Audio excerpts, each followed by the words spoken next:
What's good, YouTube? It's Akashi D World, aka the Worldverse King, and I'm back with another video. Today's gonna be my official, unbiased Bread Piece live action review.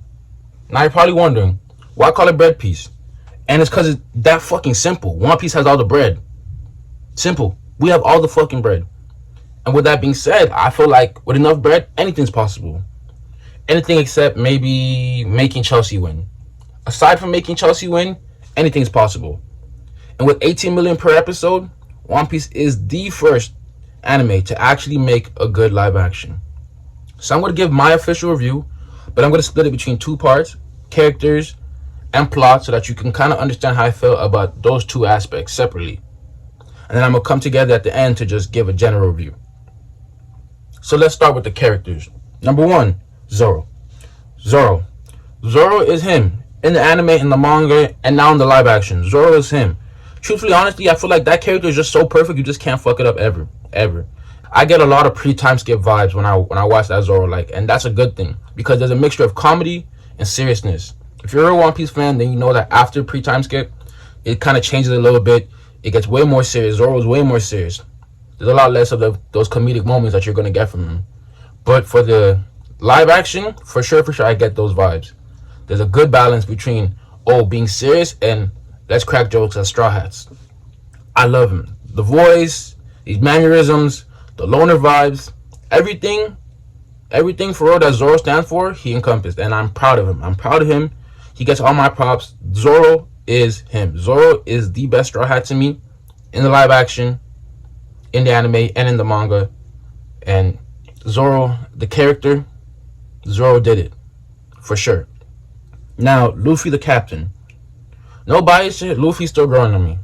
The character, I can see the joy and love that Luffy has, and I can see the potential. I see what Oda saw, but it's still kind of growing on me, because Luffy says, especially in pre-time skip, Luffy says a lot of stuff that low-key can be seen as corny, but because Luffy and his character, and we know he's so genuine and honest, it's not corny. But when a live action person is saying it, it kind of gets corny. Not all the time, but for certain things.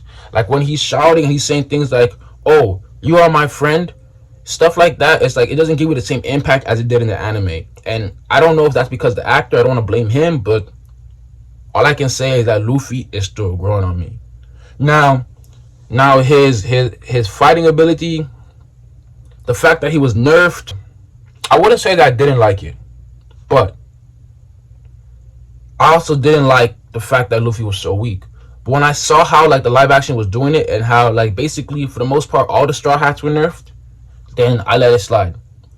The Gum ability for sure looked good. I thought it was gonna be weird, but it actually looked good. The Gatling, pistol, whip, they look good. They actually look good. It didn't look too bad. And truthfully, honestly, that was probably the riskiest thing out of all the Straw Hats for the first season, which is Luffy's abilities. And Luffy's abilities were good. So aside from the character just still not giving that impact that Luffy did, the character of Luffy was good. It wasn't bad. Sanji was amazing. I'm not gonna lie with you, Sanji was amazing. Right after Zoro, Sanji might have to be Sanji is the best right after Zoro, because the character gave me Sanji vibes 100%. From always looking for girls to the little smooth talker, to just everything, the aura, the cool aura. Don't forget, when we first saw Sanji, he was fucking up full body already, bro. Fucking up that nigga full body. So it's that coolness, that aura, Sanji gave it. The actor did an amazing job. I know that he went behind and did extra, learning how to cook, so he can cook for everybody on the little crew and stuff. But the actor did amazing. To be honest with you, the actor did amazing. Right after Zoro, Sanji did good. Sanji was amazing. As a character, Sanji was amazing. Now, Nami's character was straight. Truthfully, honestly, Nami's character was straight. She did her part.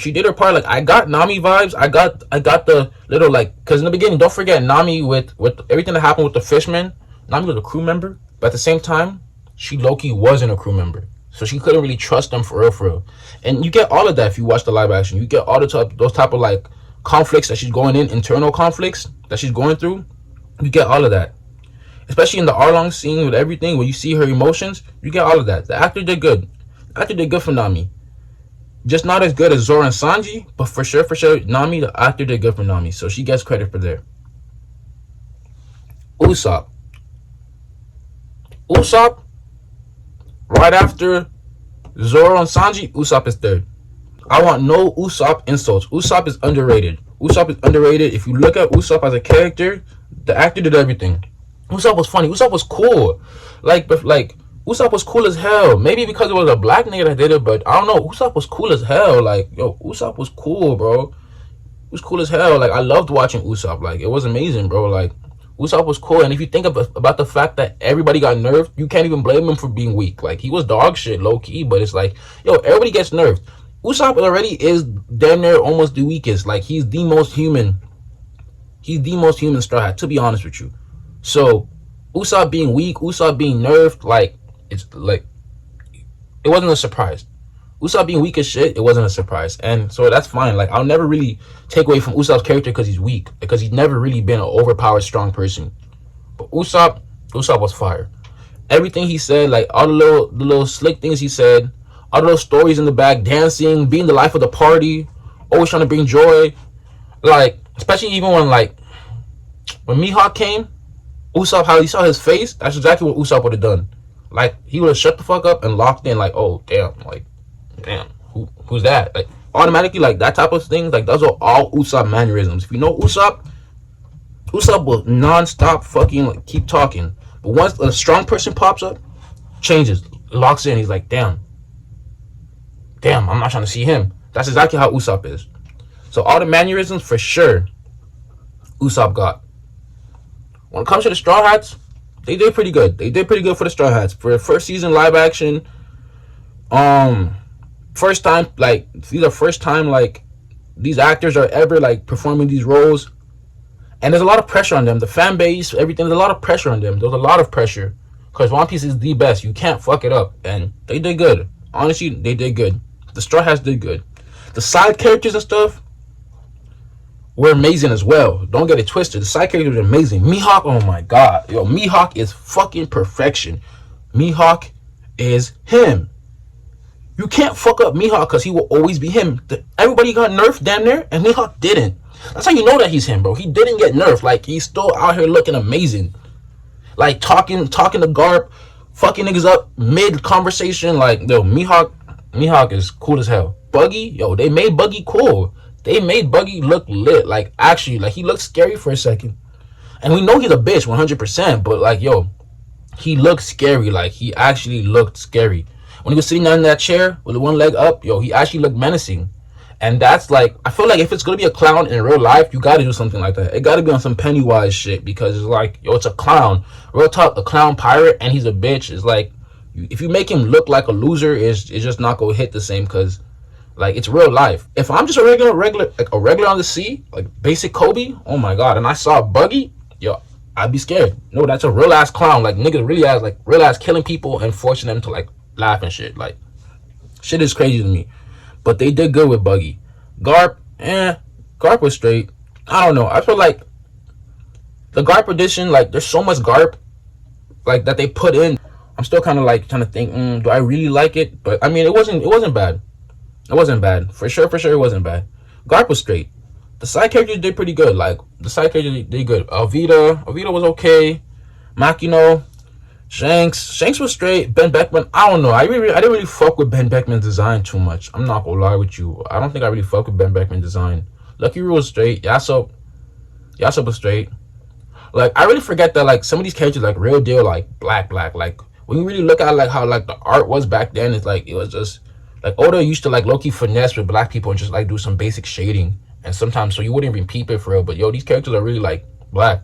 So, it was cool. It was cool to see, like, how they got translated to live. Ben Beckman, nah, I'm not really fucking with it. Nigga look old as hell. I'm not really fucking with the design. I know he's old, but, like, he looked old as hell. Like, he looked like a loser. That doesn't look like the same Beckman that make Kizaru scared. I'm not gonna lie with you, it doesn't. So, I don't know what they're gonna do if they ever get to that scene, but that nigga just doesn't look menacing at all. But for the character aspect, overall, I'm gonna give it like a 8.5. For sure, if you add all the characters, they get like an 8.5. They did pretty solid. For a live action season 1, they did pretty solid. You can't even hate. So, now we're gonna do plot. live action can, for the most part, can never really be as strict when it comes to like the story. It can't be exactly like the manga or the anime because it's a live action. It's not animated. It's 8 episodes, and you gotta somehow make those 8 episodes like all hit. So, for the most part, I wasn't surprised that they changed the storyline a little bit. Well, a lot. Like they started mixing things, and at first, people can be like, "Oh, why the hell are they changing it?" But you gotta realize, yo, it's 8 episodes. They can't do that drawn ass shit. One Piece be finessing with the pacing. They can't do that drawn ass shit. So the author, Oda, definitely gave the go ahead and helped them mix shit. And for the most part, how they mixed it, it came out good. It came out good. It came out good. Having Zoro, Luffy, Nami fight Morgans, I liked it.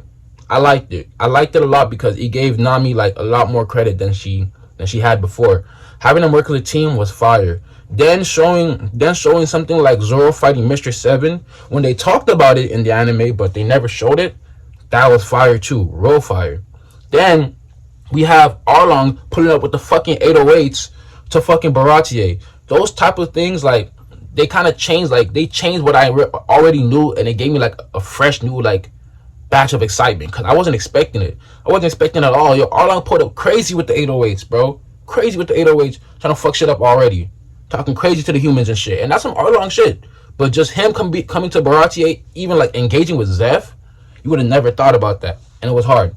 Don Krieg, I love how they did it. Yo, Mihawk packed that nigga off damn near off screen. Yo, Mihawk packed him off like it was nothing. Like mid-sentence, finished him. He said, hold on.